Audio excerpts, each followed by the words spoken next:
INTUC സംസ്ഥാന president R ചന്ദ്രശേഖരനെ മത്സരിപ്പിക്കരുത് എന്ന് INTUCയിലെ ഒരു വിഭാഗം. ചന്ദ്രശേഖരൻ മത്സരിച്ചാൽ വിമത സ്ഥാനാർത്ഥിയെ നിർത്തുമെന്നാണ് ഭീഷണി. RM പരമേശ്വരനെ മത്സരിപ്പിക്കാനാണ് എതിർവിഭാഗത്തിന്റെ നീക്കം. വിനിൽ ലീല സാബു വിവരങ്ങളുമായി ചേരുകയാണ്. വിനിൽ, ഇപ്പോൾ എങ്ങനെയാണ് തീരുമാനമുണ്ടായിരിക്കുന്നത്? ചന്ദ്രശേഖരനെതിരെ INTUCയിൽ പടയൊരുക്കമുണ്ട്. ചന്ദ്രശേഖരൻ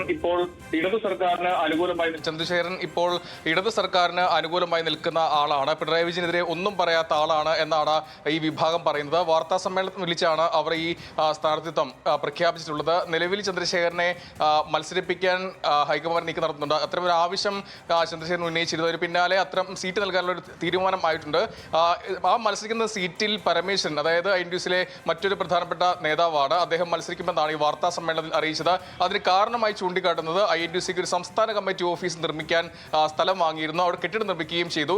അത് പക്ഷേ ഇപ്പോൾ വീണ്ടും മറിച്ച് വിൽക്കാനുള്ള നീക്കം നടത്തുന്നു. അത് ചന്ദ്രശേഖരനാണ് ആ നീക്കം നടത്തുന്നത്. അതുകൊണ്ട് ഈ മത്സരിപ്പിക്കാൻ നീക്കം നടത്തിയാൽ എതിരായി മത്സരിക്കുമെന്നാണ് ഇപ്പോൾ പറയുന്നത്.